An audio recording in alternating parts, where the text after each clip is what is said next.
Bismillahirrahmanirrahim.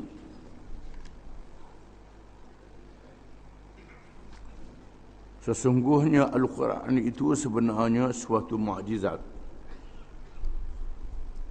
yang dibawa oleh Nabi SAW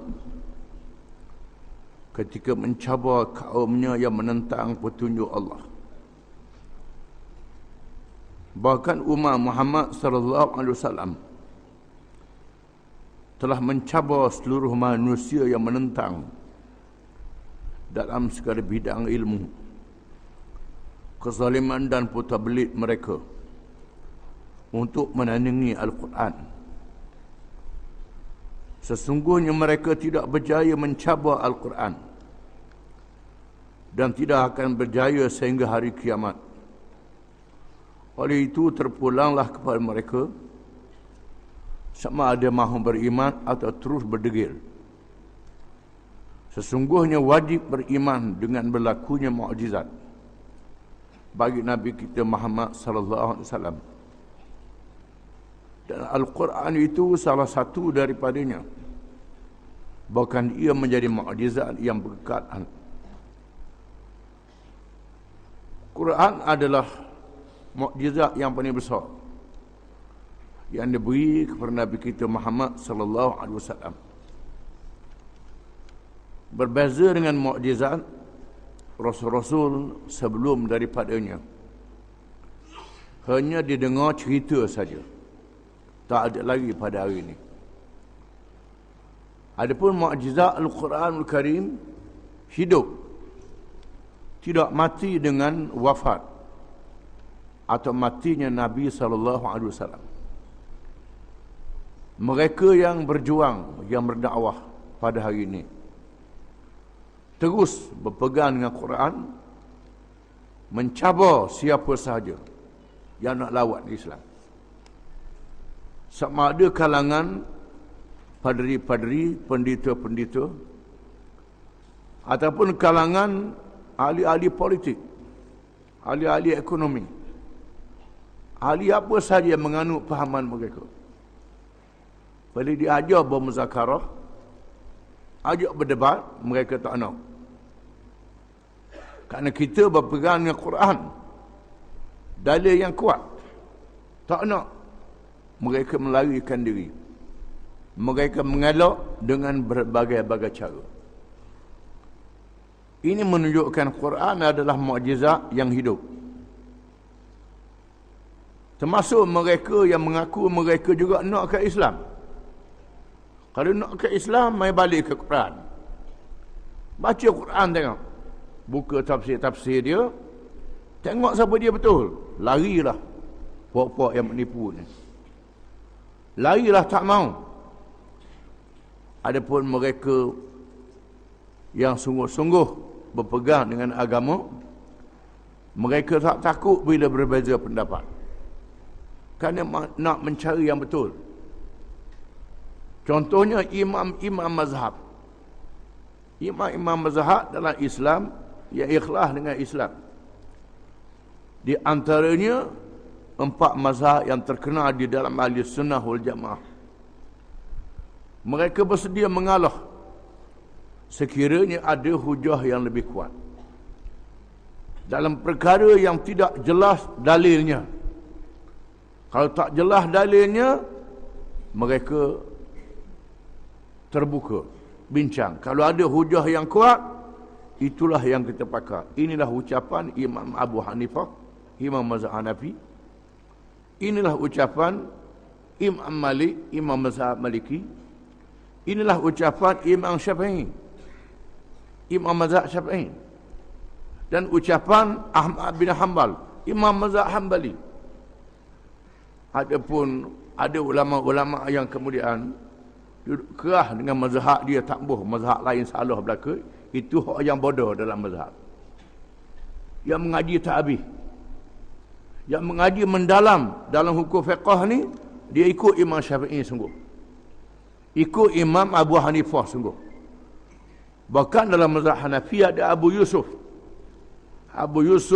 Muhammad bin Hasan Asy-Syaibani, adalah ulama-ulama dalam mazhab Hanafi yang memberi pandangan yang lain dengan Abu Hanifah, yang serupa dengan Syafi'i. Dalam mazhab Syafi'i, Imam Nawawi, contohnya Imam Nawawi, Aiz bin Abdul Salam, ini imam mazhab dalam mazhab Syafi'i yang mujtahid dalam mazhab. Kadang-kadang pandangan dia lain dengan Imam Syafi'i sendiri. Bila bertemu hujah yang kuat, ini ulama yang kemudian yang mendalam. Dalam mazhab Hambali, contohnya ialah Ibn Taimiyah, Ibn Qayyim. Dia mazhab Hambali, tapi ada pandangan dia lain dengan Imam Ahmad bila berjumpa hujah dia. Menunjukkan bahawa pintu ijtihad tidak ditutup. Balik pada Quran, mengikut fahaman mereka tentang Al-Quran. Adapun mereka yang jadi mengapu kata-kata ni, bila balik, mari kita bincang tentang hukum Quran. Kerana hukum yang ada dalam Quran, ada hukum yang tak ada khilaf. Contohnya, riba tu haram, arak tu haram, hukum hudud, hukum qisas. Ini ada dalam Quran. Dalam bab ni, tak boleh nak lawan Quran. Mari kita lawan. Larilah dia, jawab dia. Tak bersedia. Itu menunjukkan Quran adalah mukjizat. Di samping itu, Nabi SAW juga mempunyai mukjizat yang lain. Seperti disebut di dalam hadis-hadis yang sahih. Di sana ada mukjizat yang lain daripada Quran yang berlaku pada diri Nabi SAW.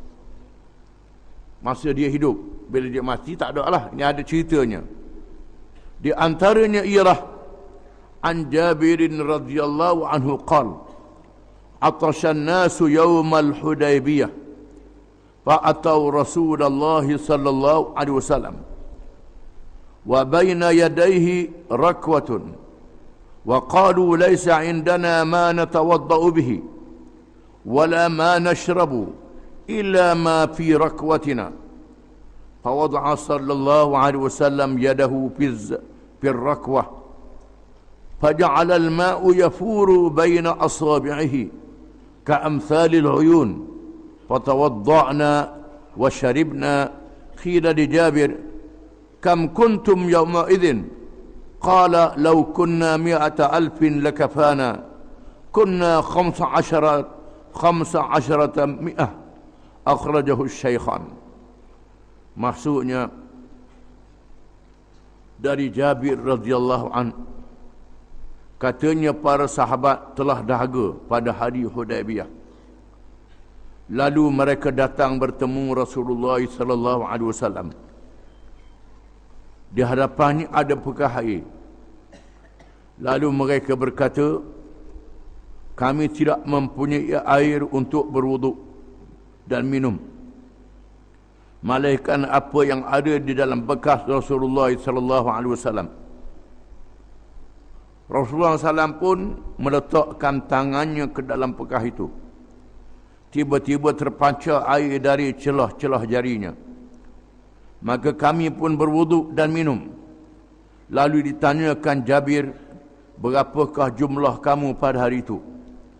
Jabir menjawab, kalau ada 100,000 pun cukup. Jumlah kami 1,500 orang. Ini peristiwa yang berlaku pada hari Hudaybiyah. Hudaybiyah ialah peristiwa yang menimbulkan perjanjian damai di antara Nabi SAW dengan pemimpin-pemimpin musyrikin Mekah.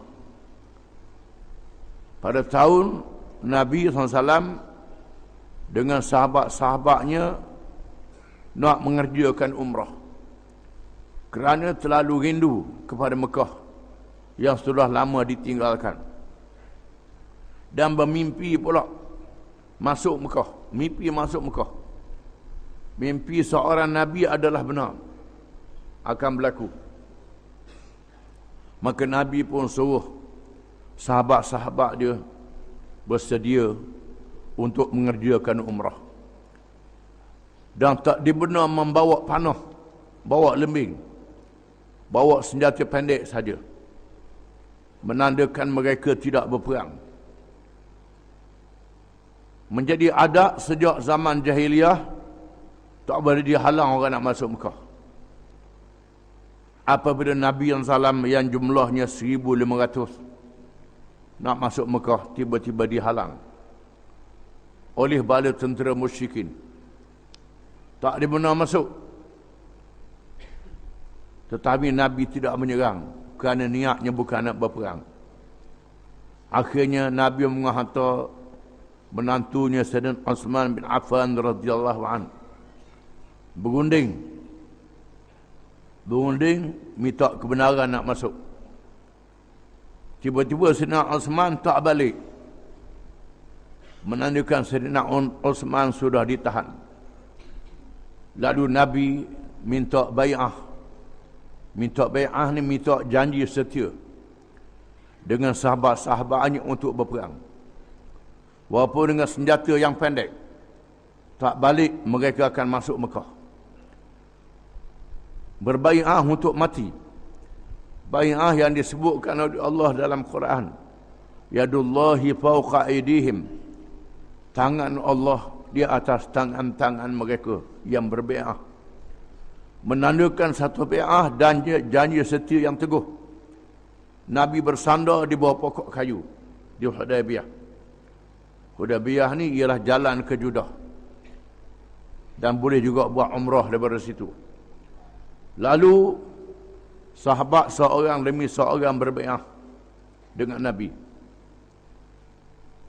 Bila tengok keadaan yang tegang ini, maka pemimpin Mekah menghantar utusannya dipimpin oleh Suhail bin Amr.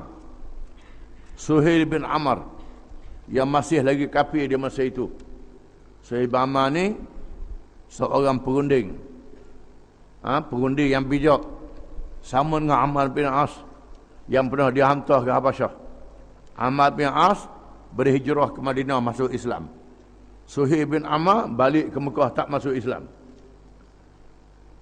Kerah dengan kafir dia juga lagi. Maka bersetujulah dibuat satu perjanjian. Dikenali dengan perjanjian Hudaybiyah. Ditulis perjanjian.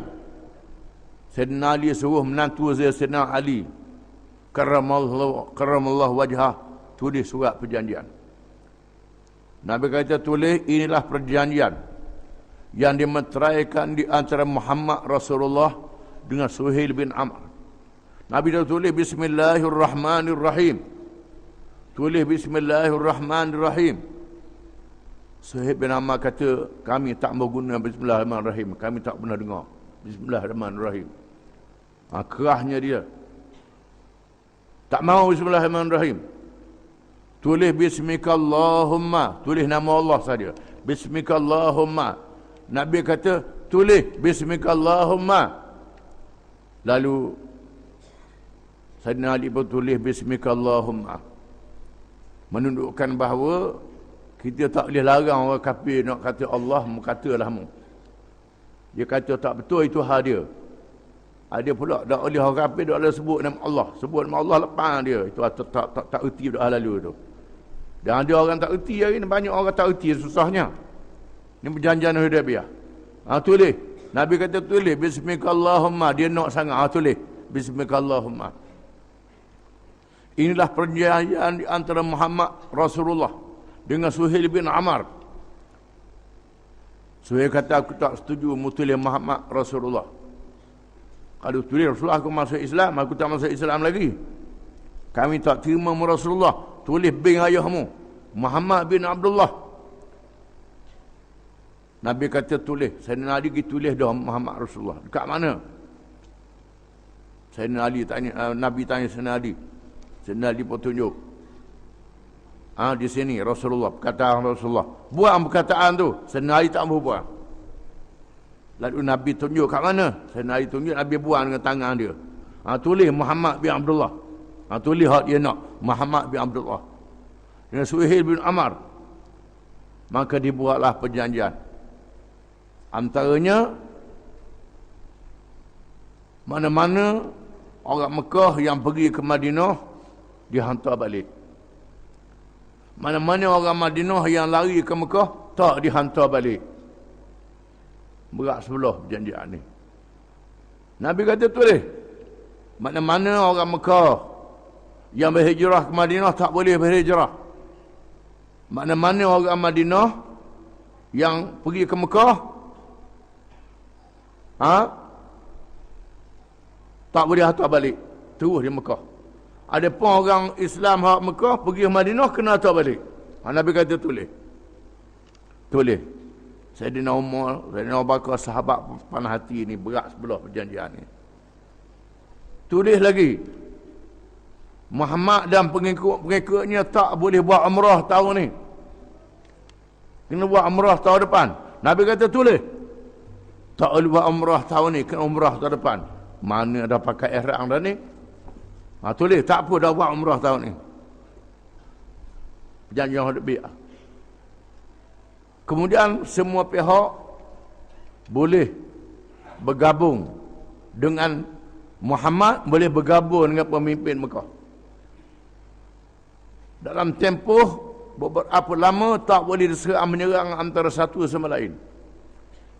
Mana pihak yang menaung tak boleh perang pihak yang menaung dengan pihak yang lain. Tulis Nabi kata. Tulis. Dia tulis. Sayyidina Umar tanya, wahai Rasulullah. Rasulullah bukan? Rasulullah lah. Aku Rasulullah lah, kata Nabi. Mereka ni musyrik kafir. Kafir, Nabi kata. Adakah kita benar? Ya, kita benar. Mereka salah. Pasal apa pergi buat perjanjian begini? Nabi kata, aku tahulah. Nabi kata. Aku tahulah. Di sini perjanjian yang kelihatannya berat sebelah, tapi Nabi sangat bijak.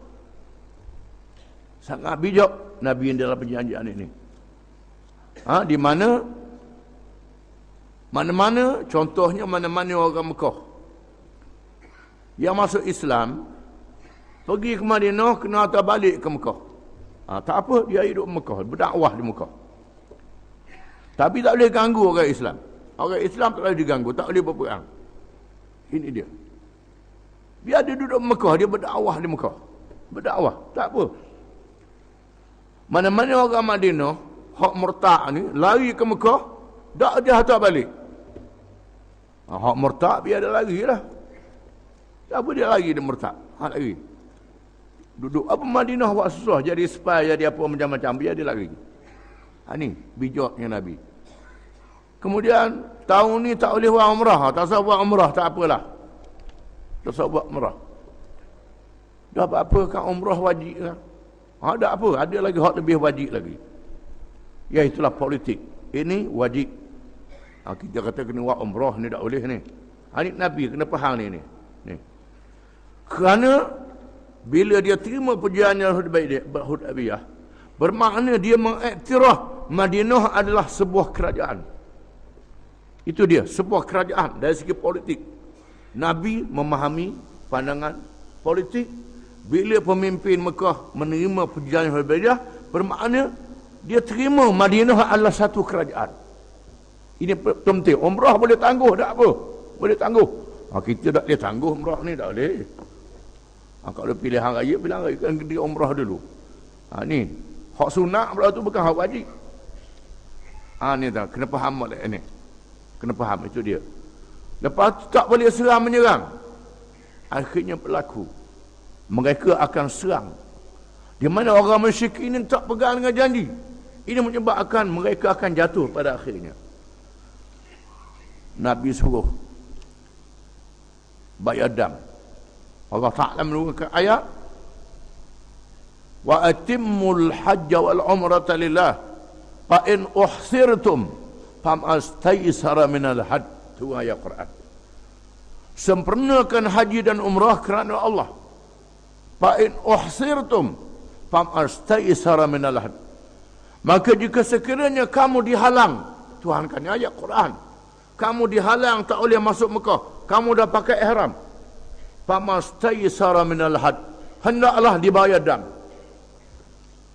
Dibayar dam. Ya, itulah bayar. Nak buang pakaian ihram ni mesti kena sembelih. Walaupun tak pergi ke Mekah, kita ditahan, tak dimasuk. Maka dicarilah binatang untuk 7 orang.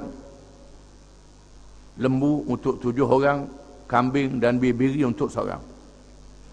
Sembelih. Setelah sembelih binatang ni, barulah boleh cukur rambut, kepala ataupun gunting untuk buang pakaian ihram.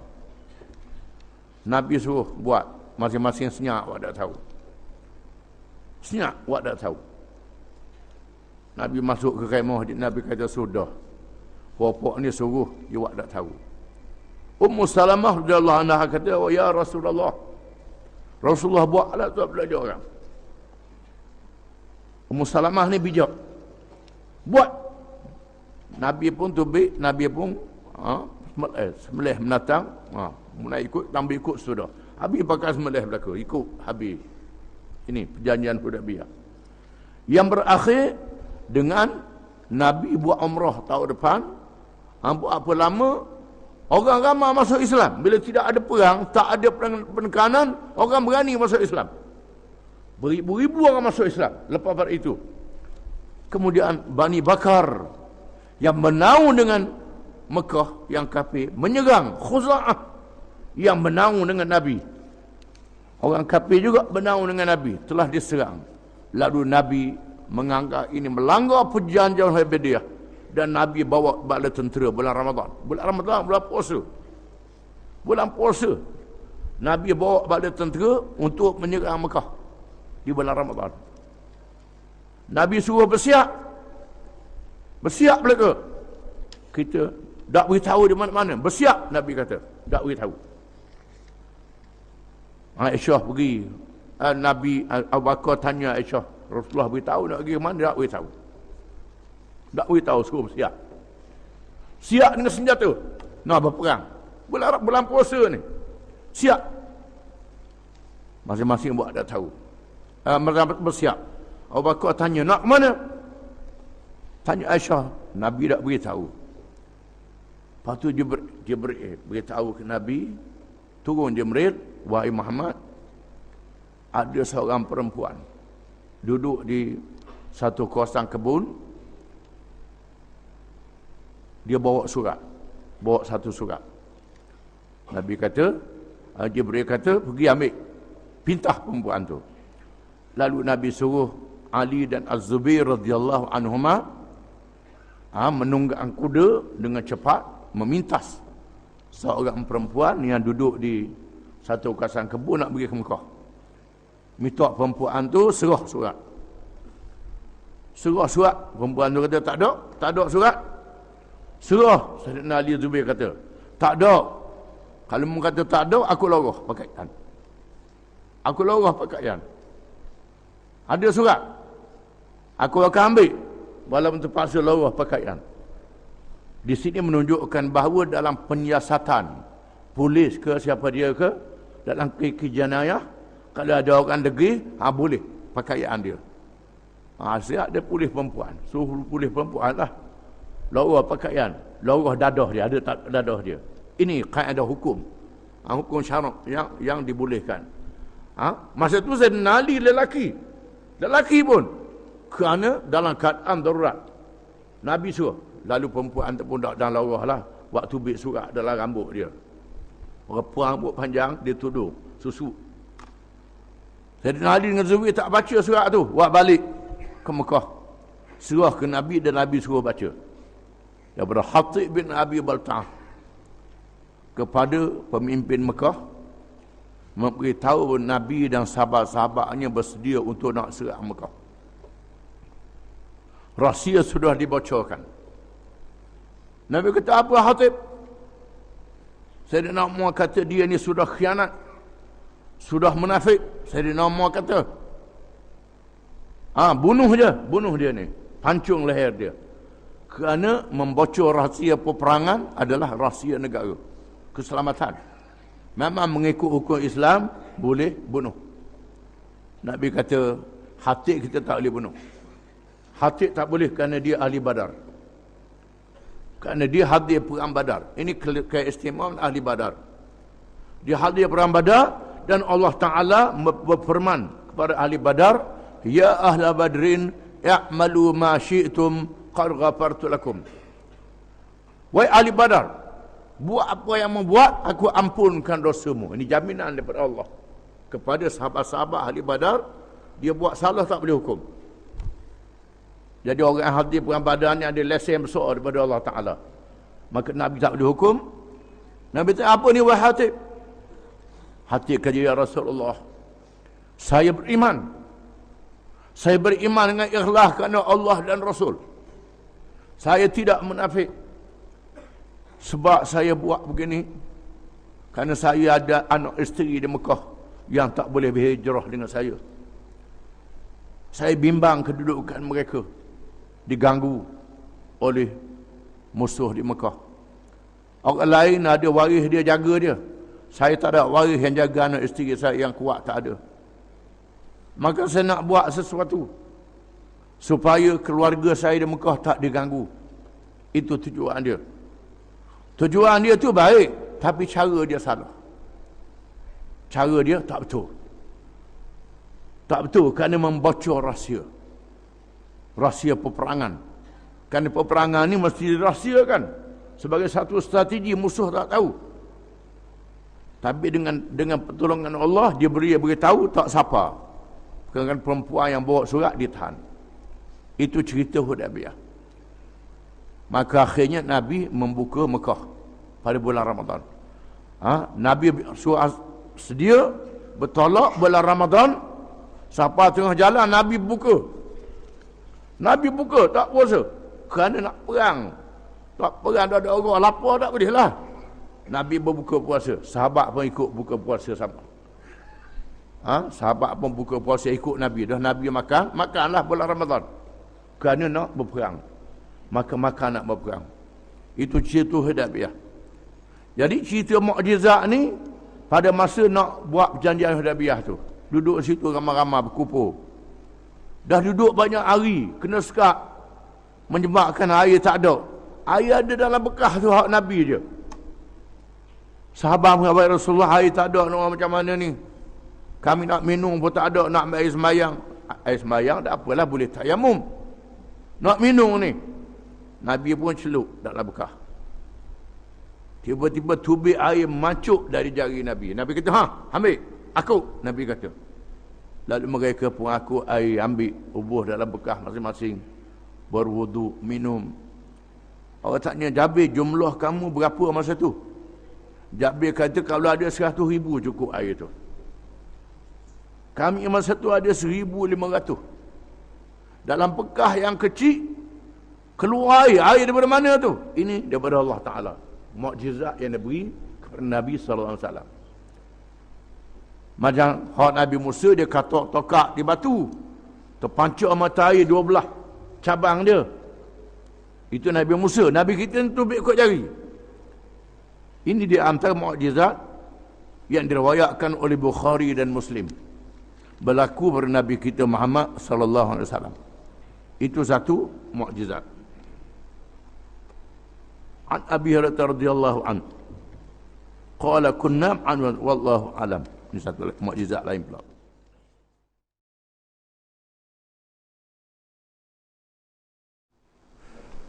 Bismillahirrahmanirrahim. An Abi Hurairah radhiyallahu anhu qala kunna ma'an Nabiy sallallahu alaihi wasallam fi masirin فنفرت أزواد القوم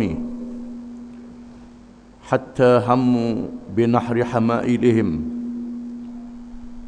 فقال عمر رضي الله عنه يا رسول الله لقد جمعت ما بقي من أزواد القوم فدعوت الله عليها ففعل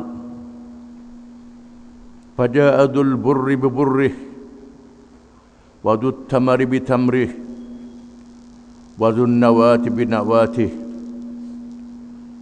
قيل ما كانوا يصنعون بالنوى قال كانوا يمصونه ويشربون عليه الماء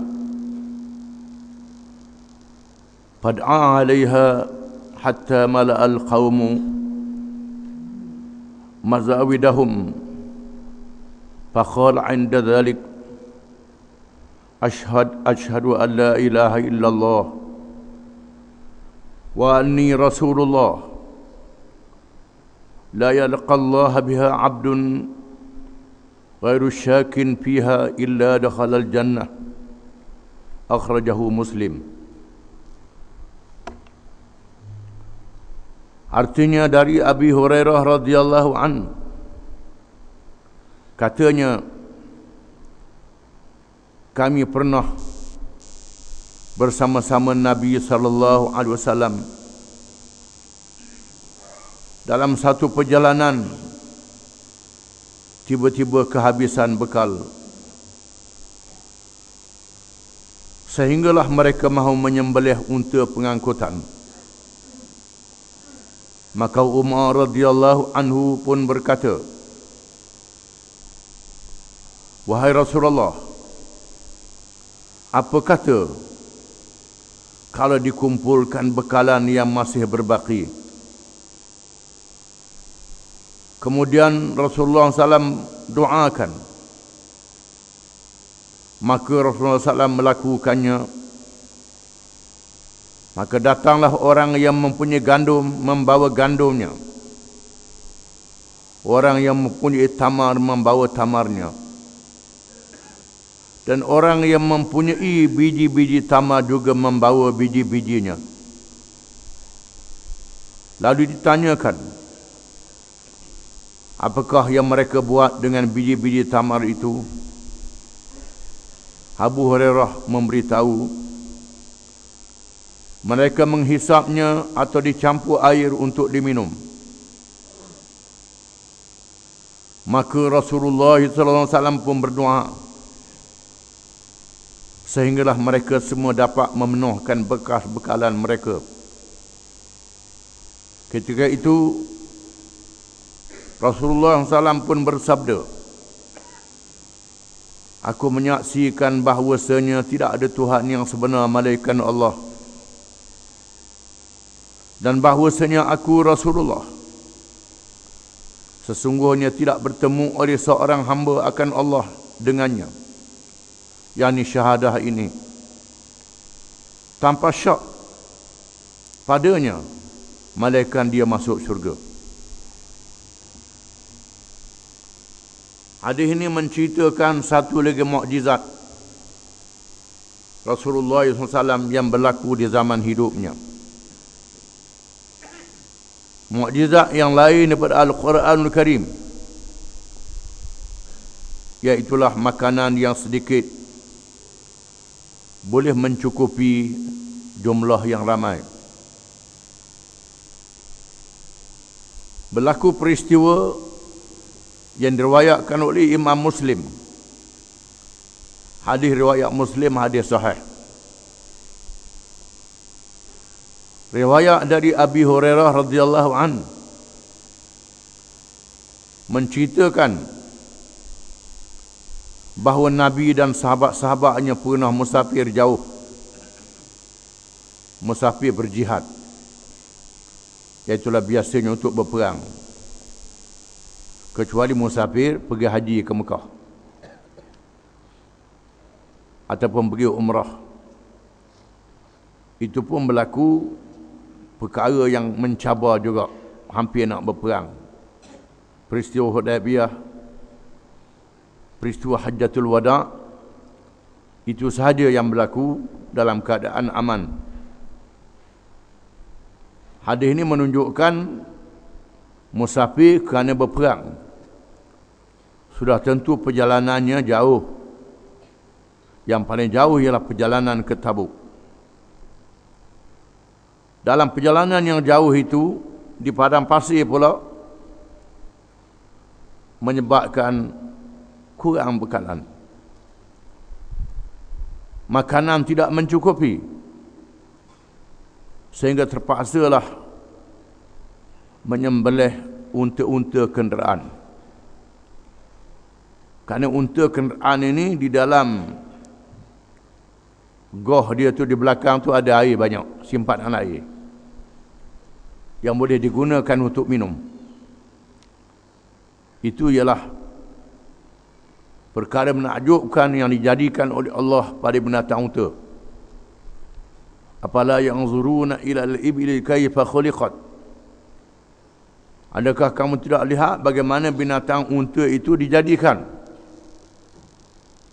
Di antaranya ialah unta tahan hidup di padang pasir berbulan dengan tidak ada air. Kerana di dalam tubuh dia ada tangki air yang disediakan oleh Allah. Menjadi amalan orang-orang Badui, bila mereka keputusan air, mereka sembelih unta. Di mana airnya diambil untuk minum, dagingnya dimasak untuk makan. Terpaksalah akan sembelih unta-unta ni. Bila sembelih unta menyebabkan mereka terpaksa berjalan kaki. Lagi payah. Barang dipikul. Macam mana nak buat? Lalu Sayyidina Umar radhiyallahu anhu mencadangkan kepada Nabi SAW supaya minta mereka semua mengumpulkan makanan masing-masing. Letak satu tempat. Diarahkan begitu. Dan Rasulullah doa Rasulullah diperkenankan oleh Tuhan. Lalu mereka buat, yang ada gandum bawa gandum, yang ada kema bawa kema. Termasuklah yang ada biji kema, butir kema, isi habis dah. Lalu ditanya Abu Hurairah, apa guna biji kema tu, nak buat apa, nak makan tak boleh kah? Abu Hurairah kata rendang air, minum. Sampai begitu. Sampai begitu sekali kesusahnya. Setelah mereka kumpulkan semua, gandum, buah kema dan biji kema, butir kema. Lalu Nabi SAW berdoa. Kemudian minta mereka bawa bekah masing-masing. Masing-masing isi bekah penuh. Berlaku perkara yang luar biasa. Ini mukjizat Nabi SAW. Bila Nabi tengok berlaku begitu, lalu Nabi bersabda, Asyhadu an la ilaha illallah wa anni Rasulullah. Aku naik saksi, aku percaya bahawa tidak ada Tuhan yang sebenar melainkan Allah. Dan aku naik saksi, aku ni Rasulullah. Kata Nabi, pada diri dia sendiri. Kalau Nabi tak percaya ke diri dia sendiri, berat juga. Ni Nabi percaya diri dia adalah Rasulullah. Tuhan tunjuk mukjizat menandakan dia Rasulullah sungguh. Dan Nabi bersabda, barang siapa yang berpegang kepada dua kalimah syahadah, pegang pada dua kalimah syahadah ini dalam keadaan yakin, tidak ada ragu, dia bertemu dengan Allah dalam keadaan dia masuk syurga. Menunjukkan dua kalimah syahadah memberi jaminan seseorang untuk masuk syurga. Hendaklah kita pelihara betul-betul. Jangan buat perkara yang boleh membatalkan dua kalimah syahadah. Menunjukkan bahawa mereka berikhtiar sedaya upaya, bukan serah pada Tuhan. Ikhtiar, kumpulkan makanan-makanan yang ada.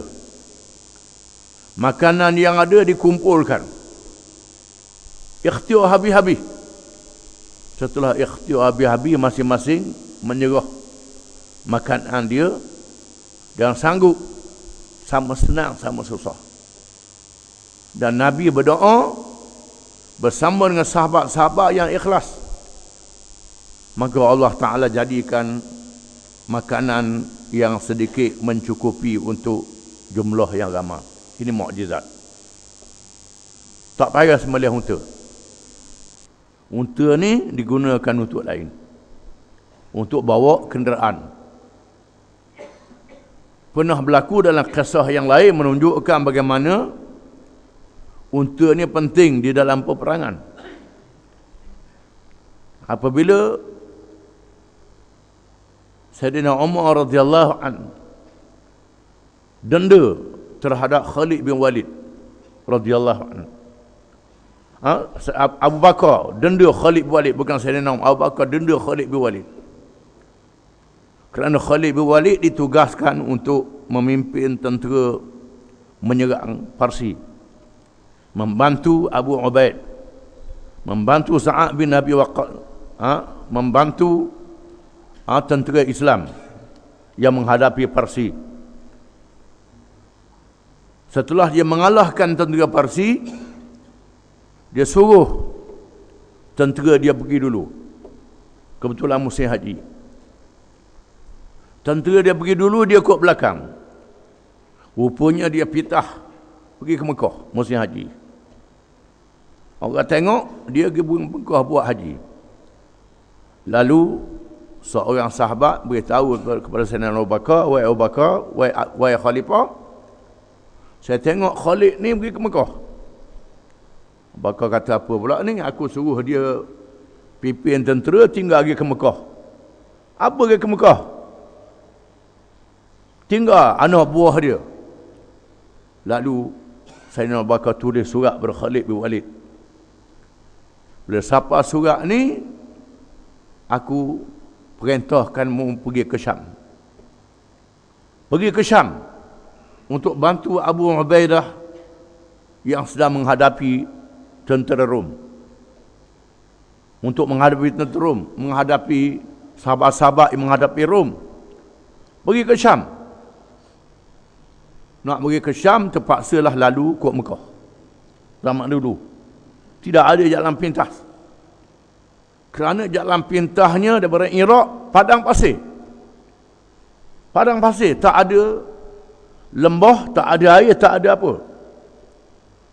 Lalu Khalid bin Walid bertanya ke seorang Badui, boleh tak kalau kita pergi Sterik, tak payah lalu ke Mekah, tak payah lalu ke Taif? Badui tu kata, tak ada air tengah jalan, mati kita.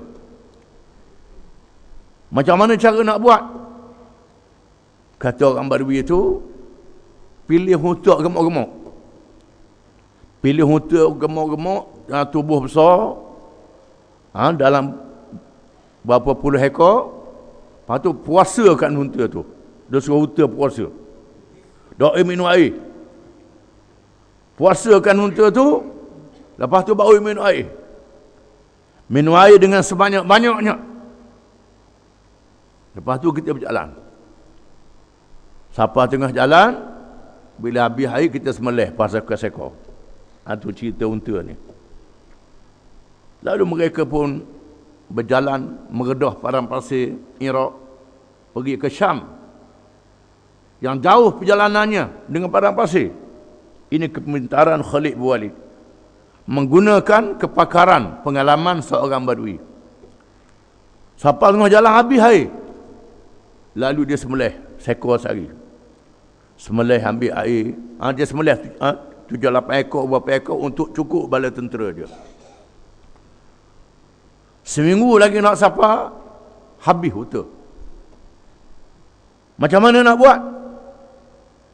Lalu dia panggil orang Badui itu tadi. Unta kita habis dah sembelih. Air dah habis, nak buat macam mana? Kata Badui itu dah kelabu mata dah, tua dah. Dia kata, mau tunjuk ke aku pohon kayu. Pokok di padang pasir, kalau tengok jauh macam orang duduk. Pokok tu. Pohon tu, tengok jauh macam orang duduk, dia tu. Nampak pohon tu, bawa aku, dia tu.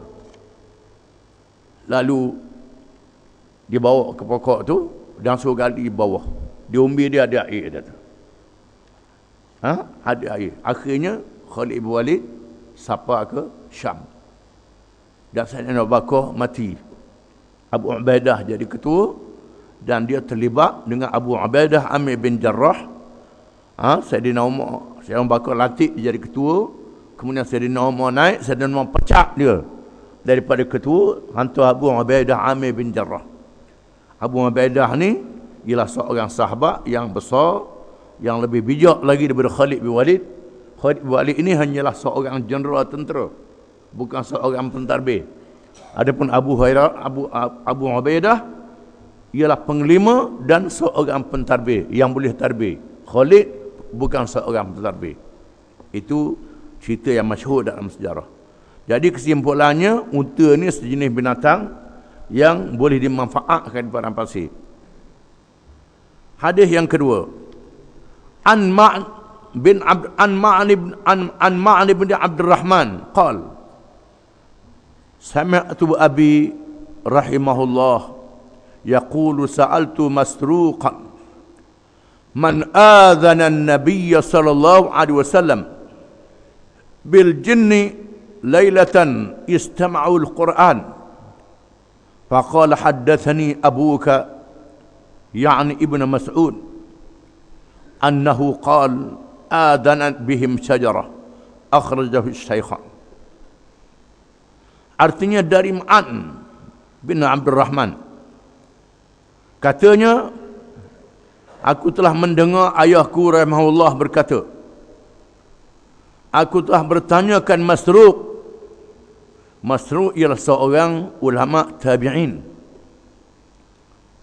Dia bukan sahabat Nabi. Tak sempat dengan Nabi, sempat dengan sahabat. Di mana mereka yang sempat dengan sahabat dikenali dengan tabi'in.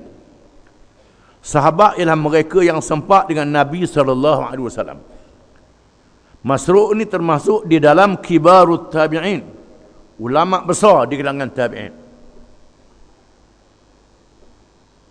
Jadi Ma'an bin Abdurrahman dengar ayah dia Abdurrahman bertanyakan Masruq. Dia tanya Masruq, siapakah yang berazan ketika Nabi SAW bersama jin, di mana mereka itu mendengar Al-Quran? Masruq berkata, telah memberitahu kepadaku oleh bapaku yang Ibn Mas'ud, yang berazan untuk mereka ialah pokok kayu. Ini satu lagi mukjizat. Masruq, ulama tabi'in, menceritakan dia menerima hadis ini daripada orang yang menerimanya daripada Abdullah bin Mas'ud, yang menceritakan peristiwa Nabi SAW bertemu dengan jin. Nabi bertemu dengan jin. Jadi ditanya, siapa dia yang bang pada malam Nabi bertemu dengan jin? Yang bang siapa dia? Kerana tak ada manusia. Diriwayatkan dalam satu hadis, Nabi SAW tanya, siapa yang nak ikut aku malam ni? Aku nak keluar. Nak keluar aja, keluar. Masih senyap, takut. Itu masa di Mekah. Akhirnya Nabi kata, Abdullah bin Mas'ud, mai. Lalu Abdullah bin Mas'ud ikutlah Nabi. Ikut Nabi melalui Jalan Hijun. Jalan Hijun ni jalan menuju ke Masjid Jin. Di Mekah ada Masjid Jin. Hari ini kawasan pasar. Sekarang ni. Sampai di tempat itu, Nabi toreh atas tanah dengan tongkat dia. Nabi kata, mu duduk sini, jangan keluar. Nabi toreh atas tanah, mu duduk kawasan, jangan keluar. Jangan keluar, jangan lari pada tempat ni. Nabi kata, aku nak pergi jumpa dengan jin. Lalu Nabi Muhammad pun duduk. Dia menceritakan, dia tengok ramai rombongan datang. Tuhan tunjuk, nampak rombongan macam-macam jenis rupa datang bertemu dengan Nabi SAW, sehingga likur Nabi tak nampak Nabi. Tak nampak Nabi. Dan dengar baloh. Kemudian Abdullah bin Mas'ud bimbang keselamatan Nabi SAW. Dia nak pergi, Nabi pesan jangan tinggal tempat dia toreh, jangan tinggal. Akhirnya terpaksa tunggulah Kemudian Nabi balik. Nabi kata, aku bertemu dengan sahabat-sahabatmu di kalangan jin yang masuk Islam. Mereka datang nak belajar agama. Tanya masalah. Baloh tu kerana dia kelahi. Aku jadi hakim. Selesaikan masalah mereka. Jadi orang tanya Ibn Mas'ud. Oleh kerana Nabi dia jin. Nabi dengan jin. Siapa dia yang bang? Ahmad Am tu. Kata Ibn Mas'ud, yang bang tu pohon kayu. Pohon kayu bang. Ini satu lagi mukjizat yang diberi kepada Nabi SAW. Iaitulah pohon kayu mengazankan kepada jamaah jin yang bersama dengan Nabi SAW. Hadis yang lain, an Jabir bin Samrah radhiyallahu anhu qala, sami'tu Rasulullah sallallahu alaihi wasallam yaqul, inna bi Makkah hajaran kana yusallimu alayya al-layali bu'ithtu inni a'rifuhu al-an, akhrajahu Ahmad wa Muslim. Artinya jadi Jabir bin Samrah radhiyallahu anhu, katanya Rasulullah SAW telah bersabda, sesungguhnya terdapat di Mekah batu yang memberi salam kepadaku pada malam aku dibangkit menjadi Rasul. Sesungguhnya aku masih lagi mengenalinya hingga sekarang. Nabi menceritakan Jabir bin Samrah pada masa dia dilantik menjadi Rasul. Kerana pada masa Nabi menerima wahyi yang pertama daripada malaikat Jibril, Nabi tak kenal lagi Jibril ni siapa dia. Tak tahu Jibril ni siapa dia. Sudah tentulah dalam keadaan yang tak tahu, dalam keadaan yang menakutkan. Jibril membawa ayat Iqra' bismi rabbikal ladzi khalaq hingga akhirnya. Ayat yang dibaca, suruh Nabi baca, Nabi kata aku tak tahu baca. Akhirnya dia baca ayat ni dan Tuhan jadikan Nabi ingat. Nabi balik ke rumah dia dalam keadaan demam. Demam dalam keadaan rasa takut, rasa gerun. Lepas dia keluar daripada gua tu, nampak orang yang peluk dia tadi duduk atas langit. Besar. Paling kanan ada, kiri ada, belakang ada, depan ada. Beri salam kepada dia, sebut Rasulullah. Dan Nabi balik dalam keadaan demam. Tak tahu lagi dia Rasulullah ni. Jibril kata, mung Rasulullah. Dalam keadaan takut. Tahulah Rasulullah tu, tapi dalam keadaan ketakutan. Siti Khadijah selimut Nabi. Cerita apa yang berlaku. Nabi bimbang, boleh jadi jin kaca dia, apa kaca dia. Khadijah kata, tidak. Tidak, kata Khadijah. Engkau seorang yang tak pernah buat jahat. Sudah tentu Allah Ta'ala akan pelihara. Demi Allah, kata Khadijah, demi Allah, menunjukkan Khadijah beriman kepada Allah. Pada zaman tu zaman berhala. Zaman Al-Lat Al-Uzza. Di mana penduduk Mekah bersumpah dengan Wal-Lat Wal-Uzza. Khadijah tak bersumpah dengan berhala, bersumpah dengan nama Allah.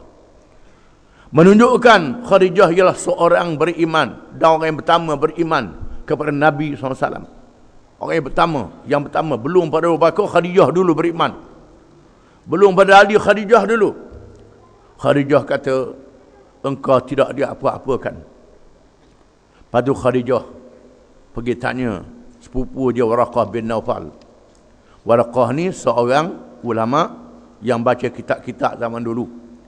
Waraqah kata yang datang berjumpa dengan Muhammad tu ialah malaikat Jibril. Suamimu jadi Rasul, dilantik menjadi Nabi, kata Waraqah. Jadi Nabi menceritakan pada hari-hari dan malam-malam dia dilantik menjadi Nabi itu, dia dengar batu beri salam. Assalamualaikum ya Rasulullah. Paling tengok orang tak ada, batu je ada. Tengok batu, arwah batu, suara daripada batu memberi salam. Menandakan batu beri salam. Tuhan jadikan batu tu boleh bercakap. untuk meyakinkan Nabi SAW dia menjadi Rasul. Batu menyaksikan jadi Rasul. Assalamualaikum ya Rasulullah. Menunjukkan bahawa batu-batu ni mengucap tasbih. Batu-batu memuji dan memuja Allah Subhanahu wa ta'ala.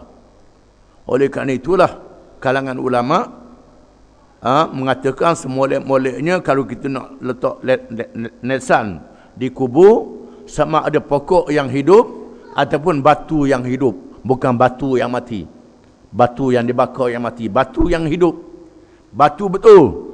Kerana batu betul ni bertasbih, pokok yang hidup bertasbih. Mudah-mudahan diberi rahmat kepada si mati dan orang yang ada di sisinya. Jadi hadis ini menunjukkan batu memberi salam kepada Nabi SAW. Hadis yang lain, an Anasin radhiyallahu anhu qala khataba Rasulullah sallallahu alaihi wasallam ila lazq jiz'an falamma sana'u lahu al-minbar fakhataba alaihi hanna al-jid'u hanina an-naqah fanazala sallallahu alaihi wasallam famassahu fasakan akhrajahu at-Tirmidzi wa qala hadithun hasan. Artinya dari Anas radhiyallahu anhu, katanya Nabi SAW telah berkhutbah di sisi batang kurma. Nabi berkhutbah dengan duduk berdempet di batang kurma yang dia sediakan untuk dia berkhutbah. Manakala para sahabat membina untuknya mimbar dari batang kurma. Abu berkhutbah di atas mimbar itu, tiba-tiba batang kurma itu, batang kurma yang ditinggalkan itu berbunyi seperti unta. Macam unta menangis. Lalu Rasulullah SAW turun dari mimbar, maka dia menggosoknya. Maka batang kurma itu pun diam. Ini disaksikan oleh para sahabat radhiyallahu anhum. Bagaimana batang kurma yang Nabi duduk berkhutbah ditinggalkan bila ada mimbar, bunyi menangis. Lalu Nabi turun mimbar, gosok batang kurma, bau diam. Ini adalah mukjizat yang disaksikan oleh para sahabat radhiyallahu anhum. Banyak lagi mukjizat-mukjizat yang lain telah berlaku kepada Nabi kita Muhammad sallallahu alaihi wasallam. Dan apa yang disebut di atas hanyalah sebahagian daripadanya. Banyak mukjizat yang disebut dalam hadis menandakan bahawa Nabi kita Muhammad SAW adalah Rasul yang dipilih oleh Allah Subhanahu Wa Taala. Sesungguhnya kita beriman juga bahawa Allah Subhanahu Wa Taala membuktikan kerasulannya dengan sifat-sifat dan akhlaknya yang mulia. Walaupun tak ada mukjizat, kita kena beriman. Cukup dengan Quran. Ada mukjizat, menambahkan lagi iman kita. Berkata Hasan bin Thabit radhiyallahu anhu, penyair Rasulullah sallallahu alaihi wasallam. Hasan bin Thabit ialah penyair Nabi SAW. Lau lam yakun fihi ayatun mubayyinah kanat badihatan ta'tika bil khabari. Artinya, kalaulah tidak ada ayat-ayat yang nyata, adalah sifatnya membawa berita kenabiannya. Hasan bin Thabit ialah sahabat yang merupakan seorang penyair yang handal. Disebut dengan penyair Nabi SAW. Hasan bin Thabit ini Tuhan beri pada dia umur panjang. Dia masuk Islam ketika umur dia 60 tahun. Tuhan panjangkan umur dia 60 tahun lagi. Bermakna 120 tahun umur dia. Dia menyaksikan zaman jahiliah dan menyaksikan zaman Islam. Menunjukkan bahawa dia lebih tua daripada Nabi SAW. Disebut oleh Ibnu Hisham di dalam sirahnya, Hasan bin Thabit ini seorang penduduk Madinah di kalangan Ansar. Pada malam dilahirkan Nabi SAW, Hasan bin Thabit menceritakan dia melihat beberapa orang Yahudi bersorak. orang Yahudi yang ramai duduk di Madinah bersorak. Kerana mereka berhimpun di Madinah ramai-ramai kerana nak tunggu zahir Nabi akhir zaman. Dan mereka percaya Madinah ni ada tanda tempat hijrah Nabi akhir zaman. Mereka berkampung di situ. Ulama-ulama mereka, tok guru mereka bersyarah mengajar akan zahir Nabi akhir zaman. Nabi akhir zaman tu boleh jadi akan berhijrah ke sini, di Yathrib. Dan Hasan bin Sabit menceritakan, kerana dia lebih tua daripada Nabi. Lebih tua, dia sempat. Ketika Nabi SAW dilahirkan, malam Nabi dilahirkan, dia tengok orang Yahudi bersorak. Dia tanya pasal apa? Yahudi itu kata, kami duduk tunggu bintang. Yahudi ni ahli palak. Ahli palak, ahli bintang. Bintang ni akan muncul satu bintang. Bila bintang ni muncul, menandakan Nabi akhir zaman dilahirkan ke dunia. Menyebabkan dia bersorak. Menyaksikan bahawa cerita kelahiran Nabi Muhammad sallallahu alaihi wasallam, Nabi akhir zaman, diketahui oleh ulama-ulama ahli kitab. Diketahui oleh ahli nujum dan ahli bintang. Cuma degil saja. Bila Nabi berhijrah, mereka lawan Nabi. Menunjukkan bahawa masuk Islam ni bergantung kepada dapat hidayah daripada Allah. Kalau orang tu tak dapat hidayah, walaupun dia ahli kitab, dia alim bijak macam mana sekalipun, tak dapat hidayah, tak jadi apa. Di sinilah kita disuruh berdoa pada tiap-tiap rakaat, ihdinas siratal mustaqim, tunjukkanlah kami jalan yang betul.